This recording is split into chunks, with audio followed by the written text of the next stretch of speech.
what I want to do here is introduce you to the Community Land Trust as one tool. Here, in the normal thing, we all know how this works. We own the house, right? If there's an uplift in the market, we benefit from the uplift, whether or not we've done anything to the house, just maintained it, which have to do with anything. And the point is that in urban areas, that can represent over 50% of the house, and that's the speculative uplift that's part of the market is part of what creates that expense over time. And you saw that very well in the house that went from 14,500 to 1.6 million. What the CLT does is it separates the ownership of the land and puts it into a multi-stakeholder organization called a land trust, a community land trust, right? The owner can still, or the person occupying the house can be the owner of the house. They just can't be the owner of the land. That's owned by the Community Land Trust, and it's leased to the owner. And it further restricts the owner because its mandate is affordable housing in perpetuity. It restricts the landowner to a limited equity return, calculated in order to ensure that house is going to be affordable in the long term. Okay? All right. So I just want to talk for a minute about Burlington, because it's one of the places that's been studied the most and has some good evidence, and I think you'll be very interested. It was a bit like places like Vancouver or Salt Spring or Victoria, high amenity community, more and more people moving in from offshore or from, in this case, New York, very quaint little town, a capital city at the same time, et cetera, et cetera. People with money putting pressure on property prices. In the 80s, the early 80s, a progressive mayor and council was elected. Affordability of housing for people who lived there was a key priority. And what they did is they tried rent controls. That didn't work. They heard about this thing called the Community Land Trust, encouraged its formation, and kind of seeded it with $200,000. Today, that Community Land Trust has over 2,000 units on land, on tenure, that Community Land Trust operates and owns on behalf of the community. Now, the impact's interesting. One of the ways they measure affordability, especially when you're considering low-income people, is based on what they call the area median income. So if your area median income, that is all the people that live in that particular area, is $50,000, you can keep that in mind, and you'll see how this shakes out. They had a focus and some subsidy from the state and federal governments then that were targeting low-income people. So they started being affordable at an area median level that was well within the low income of 50 to 80% AMI, okay? Well, they have regional income there.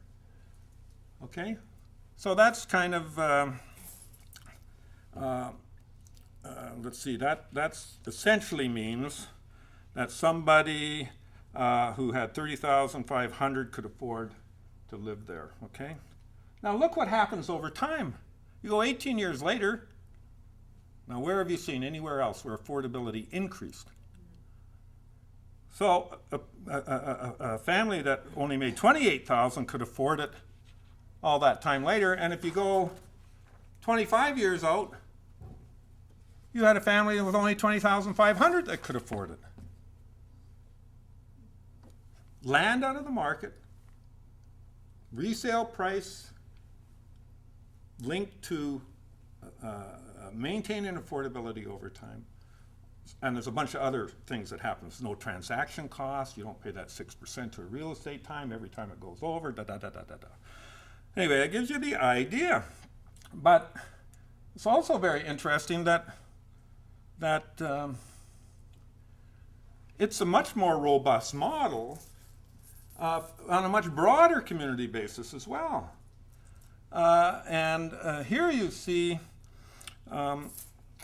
the yellow bar on the left representing the percentage of mortgages not keeping up their payments in the subprime mortgage area, which was that kind of result of all the corruption in the financial system. And then delinquencies you see over here, right, for that year. And the orange represents the normal National Mortgage Association mortgages, so not subprime. But look at those little slivers of red at the bottom. That's the Community Land Trust. It protects, the evidence shows it protects people, households and communities in down markets and in up markets. So there's a whole other stability that enables diversity and inclusion on a whole different basis. Okay, so that is land reform, folks. We don't like thinking about land reform in our context. From 1990 to 95, I was the executive director of a community land trust in southern Vermont. And a land trust is essentially a recognition that a lot of the value in real estate, particularly around housing, isn't created by the owner or by any individual, but it's created by the community and the assets that the community brings to the table, whether it's highways and sewer and water and amenities, sidewalks, all these things, location, all these things isn't value created by the private sector, but it's really value created by the community. And to some degree, the land trust movement wanted to recognize that value needed to be protected and that access to housing needed to be more universal and less tied to wealth. So what they really tried to do was set up a structure that would create permanent affordability in housing, where someone could buy a home, but they'd agree that they wouldn't take equity based on what the market was doing in and of itself or exclusively, but they'd take a shared equity where they may take 25% of the equity increase and the other 75% might stay in, or they may take 75%, the other 25%. It really depended on the land trust and the formula. And usually you just create the formula so that there'd be an equitable, meaning a fair sharing of the value, but mostly so that the unit would remain affordable to someone in the same income group. So say if you had someone who was at 75% of the median income in Burlington, if he bought a house, you wanted it in the land trust. You would want it so that when he sold that house, somebody else who had the same level of income at 75% of the median income in 10 years could still afford to buy that home. And the land trust did, Burlington, and there was a number of land trusts in the United States and around the world. But the Burlington Land Trust is one of the oldest. It was probably started in, I'm going to guess, 78. In general, the performance has been great. In other words, meaning that in Burlington, if you look at a home that went into the land trust 15 years ago, it's essentially affordable to people at the same income level as first bought it, and the people who have lived there and have moved on have done very well. They've built equity, they've made money, they've been able to go back and move and buy other homes. So it's been quite successful. What do you mean when you say they made money? Because all real estate property, obviously, you expect to make money, but it's not the same level of making in the regular market. It's absolutely not. No, in fact, it's absolutely clear that it is. And to me, that's one of sort of the fundamental issues that hasn't been confronted in the Lower Mainland. Is that the strong market, which is sort of made many people who hit it at the right time feel quite secure, is the same thing that makes so many other people feel insecure. In other words, it's that increase. So what I mean is that in Burlington, in a land trust house, people have felt, and again, it shows up in the surveys they've done, have felt that they've got an equitable share of the value of their home, that they haven't felt that it locked them into a sub-market or an intermediate market, that, while they didn't make 10% a year over 10 years, they did make probably 10% over 10 years, which, is pretty good to have that and both the equity you build on the mortgage itself. Obviously you're paying down your mortgage, generally speaking, so you're building equity in return. Also in the States, I'll point out that there is a certain tax structure around affordable housing, If you're an owner, you get a significant amount of income tax deductions. That is, I'm not saying it's a good thing, because in general, I think it's not, but it allows owning a home, even in a land trust, allows people to take advantage of those tax structures. Makes it easier for the new homeowners. Taking the land out of the privatized domain and placing it back into the commons and taking finance back into play and taking our own finance and finding other ways of investing it is a method for reuniting the dominant I in our culture with the greatly needed we that sometimes one might think we've forgotten. What has been your experience in bringing that study or the results of that experiment to Vancouver or to politicians? Well, I've been a little, I would say, cautious about trying to find a single solution to the problem. I think that what we're going to need to do is work on a multitude of strategies. Again, mostly driven by community partners. In other words, mostly by our nonprofit partners who understand their neighborhoods. They have boards of directors that understand their community needs. They're going to understand it better than I do as a guy sitting on the sixth floor of a bank, not a bank, but I'm sorry, a member-led financial institution, but a big financial institution.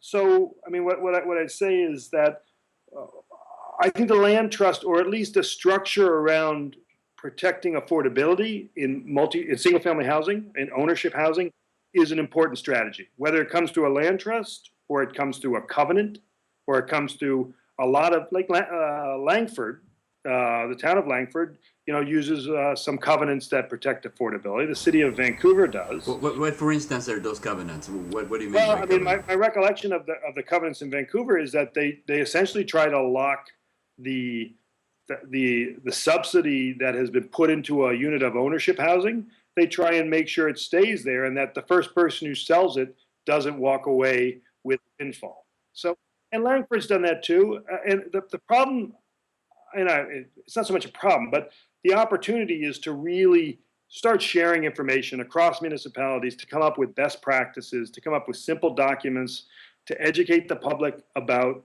the fact that appreciation at the rates we've had appreciation over the last 25 years in the Lower Mainland are great on one level, but they have their implications, and we should look at ways to try and control that if we want people to be able to own homes. Yeah. If the municipality would hold that land trust, wouldn't that be a lot simpler than trying to figure out all these formulas of how much was lent and how much should increase the value of the property? Whereas if the land is always owned by a land trust of the city, then the price is irrelevant, because all the city gets is a fee for renting, for living. Well, it can. I mean, I agree with you, but my experience, and it's limited, is that municipalities' focuses change and priorities change, and the priorities and focus of these community groups sometimes are stronger and more directed. And also, there's a great deal of diversity across municipalities in terms of their capacity to manage that sort of thing well. I mean, Vancouver's got a huge staff, and Victoria probably also does, that could manage these sorts of initiatives and do it in a smart way. But I am fearful that other communities, it's harder. So I think that's one strategy I'm perfectly comfortable with. Municipally controlled land trust. I think that's great. I mean, if we can do that, fine. But I'm also thinking that there may be an opportunity for covenant holders that are independent of government, but are held accountable under a statutory framework, under legal framework for enforcing the covenants. I mean, when I look at the covenants that the city of Vancouver has, I frequently worry that they have so many other things to do. Do they look at those covenants every year? do they actually review and sort of see has every, and they may, I don't know, but you know what I mean? I'm worried that they don't exist strictly to create affordable housing. They exist for lots of reasons. Whereas some of these nonprofits, they exist strictly, you know, to try and serve that mission of affordable housing, and they may be better stewards of a strategy. Yeah, well, the erosion of any institution is potentially there, whether it's the municipality or whether it's land trust foundation or whatever.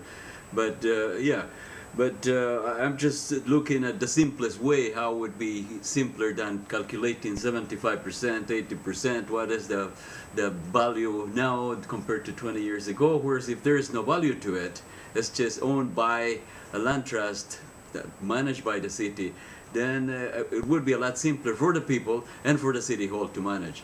Well, you're right, but what's interesting really is not so much just the value that's tied in the land, but it's frequently could be the value that's brought by the nonprofit developer who goes and finds some crazy group like Van City who's willing to buy down the cost even further because we want to serve an income group is even more moderate income. So then you would have not just the municipality trying to protect the value of the land, but you'd have a group and the municipality identifying a larger subsidy.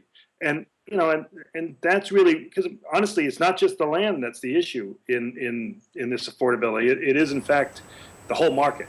Yeah, the land value is what increases. The house value decreases because of depreciation. So I'm not worried about somebody putting $500,000 home, because in 20 years it's probably would be worth a lot less. Yeah. So it wouldn't be a big problem.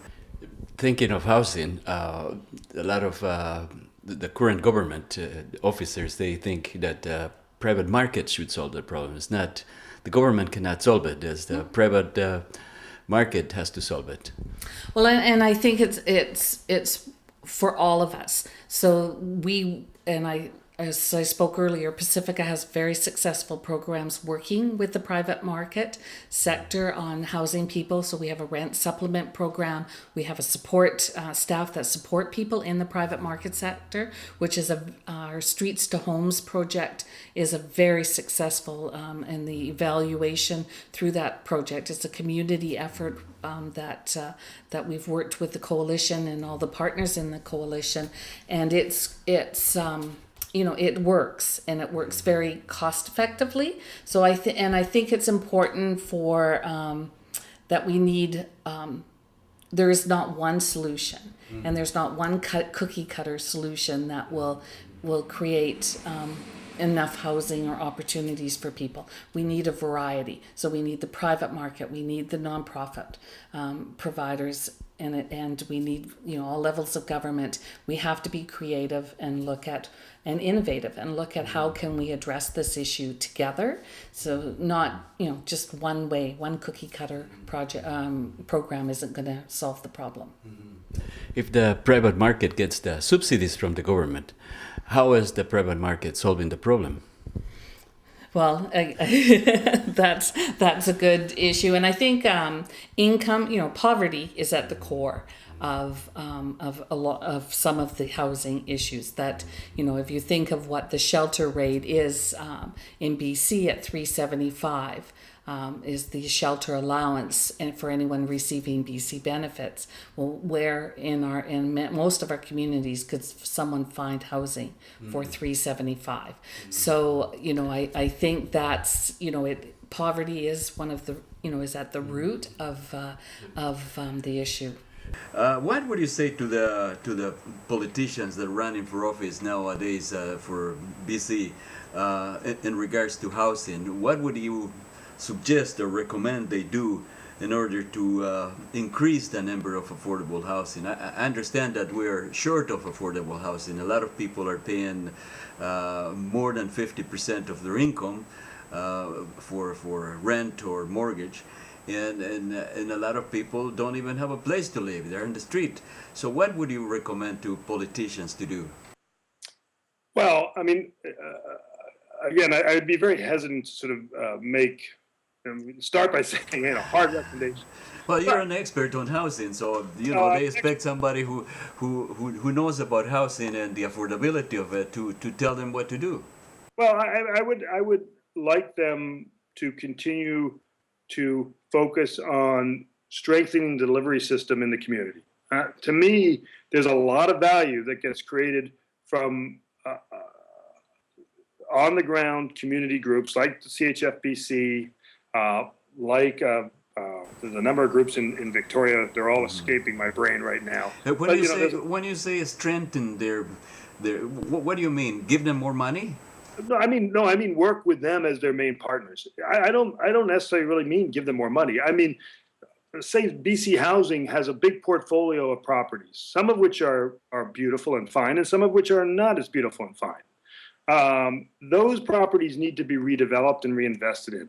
I think BC Housing should look to community partners as the key resource that needs to be tapped to redevelop that portfolio and to strengthen that portfolio.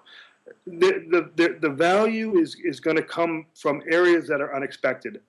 In other words, the government needs to be there. The government's a key partner. Government cannot sort of leave the field. But the government needs to be joined by the community sector, by these strong nonprofits, and then the financial institutions, whether they're cooperatives like Van City or commercial financial institutions. They have to come to the table to support that effort, and they have to be asked to. I mean, they really haven't been. There's a tradition of strong government leadership in housing, which is wonderful in Canada. How can the government support that effort? The government can support the effort by really recognizing that it needs to work in partnership, which it does, but even more strongly in partnership with nonprofits and the financial sector. When you say partnership, what is the government to bring to the table? Well, the government brings to the table it's what it already controls, which is a great deal of affordable housing, some of which is in top flight condition, which is fine, but some of which needs to be redeveloped. And they should engage the communities, groups, and the financial sector in figuring out how best to redevelop and reinvigorate those resources. Is there any specific thing that Pacific Housing needs from the government in the moment? To recognize the value of housing and the cost effectiveness of housing, and to Of social housing, you mean, right? of social housing and to ensure that that they continue to work, and as a sector, as a nonprofit housing sector, we continue to hold people's feet to the fire. That it is an important issue, that we need to ensure that we don't get lax, and that we find it. So, And that you have the enough funding to continue your yes, mission. that I think is important, that we need to be able to maintain our current housing. I think, to be able to sustain and maintain our current housing, and then also grow and develop more affordable housing to meet the need, because the need is not going away. It's going to take a lot of parties working together in a very smart and sophisticated way to make progress. And who is going to initiate that party to get the parties together? Well, I mean, I think it can't, obviously it can't be one of us. I mean, we are working on that, I've got to say. I mean, I've been working closely with Tom Armstrong at CHFBC and with Terra Housing. I've been talking to the Victoria Housing Society. I think we need to build these networks. They already exist, but we need to strengthen them, and we need to be clearer about what we expect from each other and hold each other's feet to the fire. And government has to come too. I mean, government is a critical partner in this. They both control a lot of the resource that exists, and they control a lot of resource that's going to come in over the next 5 years. That if you really look at what I've been talking about, in particular in the agriculture, and I could go on with many other ways and dimensions of transforming local food systems, I just took a very one narrow slice of it. How can we begin to think of ourselves, rather than just as consumers, as co-producers and co-investors in a project to build a resilient food system? This is a concept that is countercultural. It's counterintuitive to us, We are not used to thinking about that. We have a sense of entitlement that we carry into our relationship with food often.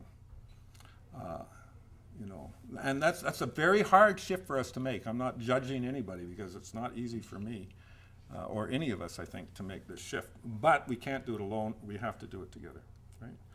There's no other way. And we have to create the systems for doing so. One city doesn't have a limited amount of investment. One city can lend out money as much as any bank, can it? Well, we have limits, like any bank does, but we're large for a provincially chartered credit union, but we're not large for a bank. I mean, we have $17 billion in assets, which sounds like a huge amount, but we put out about $600 million a year in commercial financing. I don't know how much we put out on mortgages. I'd have to check. But the point probably is we have a lot of resource. And what we're trying to do, what my job at Van City is to do, is to see that more and more of that financial resource ends up in the work we're talking about. More and more goes from sort of conventional commercial lending to CHFBC, Terra Housing, Victoria Housing Society. I mean, my job is to build a pipeline of investments and loans that are serving the community. They've got to pay interest, like we need interest. We need a return for our members' investments and our members' deposits. The problem is how do we move from a system that largely is predatory in the current context, and that's evolved into this predatory priority over the last 40 years, to what we might call homeopathic finance. Finance that might have a chance of restoring us to humanity and humanity to the earth. This second slide illustrates the insidious debt creation and inequality compound interest contributes to. So this slide is based on research in Germany. So I want you first to look at the embedded costs in the economy of compound interest that they calculated. Imagine every dollar you spend, 35 cents of it being to pay someone along the supply chain compound interest.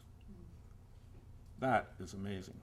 And look at what it represents in terms of wealth transfer, just in Germany. 600 million euro a day from the bottom 80% to the top 10% of the population.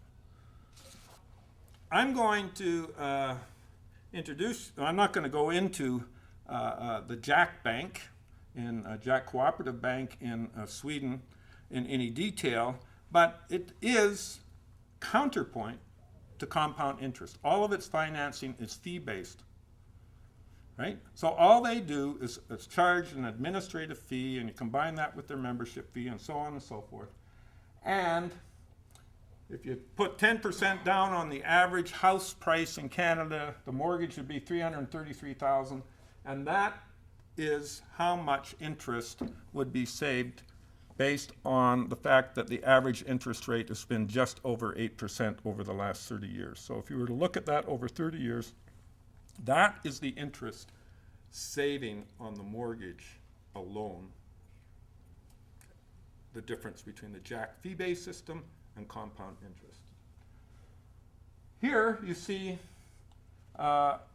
when you reduce the land cost, of course your mortgage is going to be smaller, but your accumulated savings just from those two innovations, fee-based and the community land trust in a way of holding the land in tenure, $353,000.